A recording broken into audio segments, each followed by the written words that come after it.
السلام علیکم، آپ دیکھ رہے ہیں کی نیوز ایچ ڈی۔ میں ہوں حارث علی شاہ گیلانی۔ چلتے ہیں آج کی اہم خبروں کی طرف۔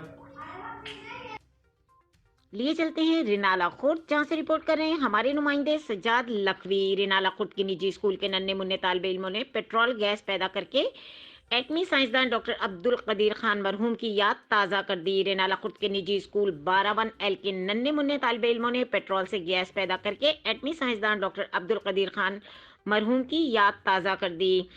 ڈاکٹر قدیر خان کا مشن تھا کہ ڈی ایس اسکول 12/1L سے تعلیم حاصل کرنے والے ہر طالب علم مستقبل کا ڈاکٹر قدیر بنے گا۔ ننھے بچوں نے پیٹرول سے گیس پیدا کر کے دیکھنے والوں کو حیران کر دیا۔ اسکول کے چیئرمین نے میڈیا سے گفتگو کرتے ہوئے کہا کہ پیٹرول سے تیار بہت ہی کم خرچے سے تیار کی گئی ہے۔ مزید خبروں اور اپڈیٹس کے لیے ہمارے ساتھ رہیے گا۔ تب تک کے لیے اپنا خیال رکھیے گا۔ اللہ حافظ۔